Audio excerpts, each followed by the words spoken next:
Hello, my name is Teresita Blanco, the Artsy Sister, and today I wanted to show you this comic book called Off the Menu. It's written by Oliver Gellar and illustrated by Quercillo Silva.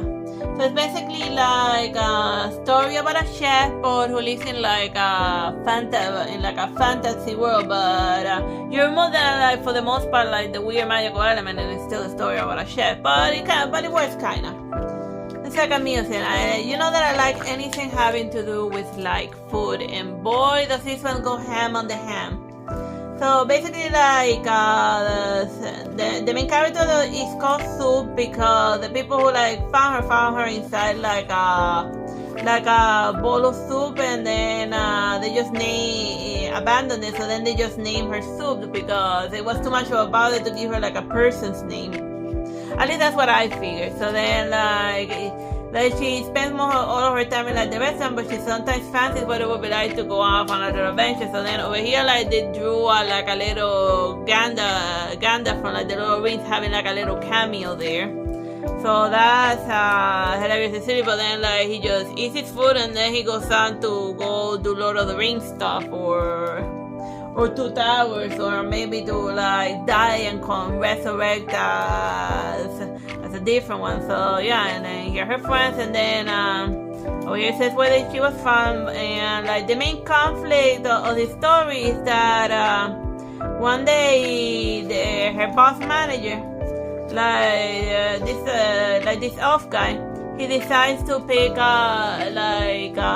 one day his behavior completely changes, and then he's always living there to run the entire restaurant because he's spending all of his time in the tavern. So more than a story about so it's basically like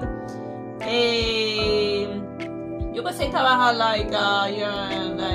how alcoholism ruins a person completely and everyone else around you. So like it's kind of like it mostly focuses on Soup trying to deal with like this drunken lunatic.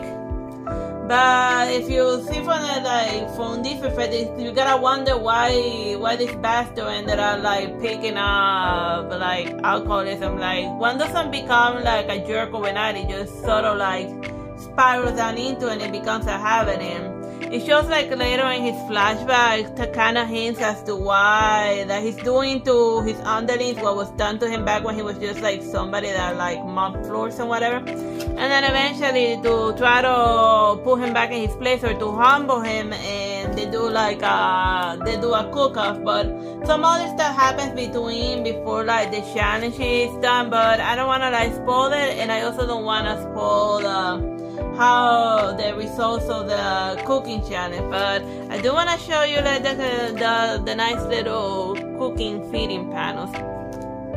But yeah, but they're still for the most like don't try to like mimic another recipe, but because they're like cooking with like fictional ingredients and animals and like mythological mandrakes. So yeah, that's a good way to do a cooking story without having to like show actual recipes or actual like feeding stuff. So yeah, that's an option if you wanna like if you wanna do cooking stuff but you don't wanna like actually like do cook, whatever. That's my one overall pet peeve. But then again, they live in a fantasy. Of course, they would eat like different stuff, even though they dress like normal human. But whatever. And yeah, that's so this is basically off menu in a nutshell. Bye bye and God bless.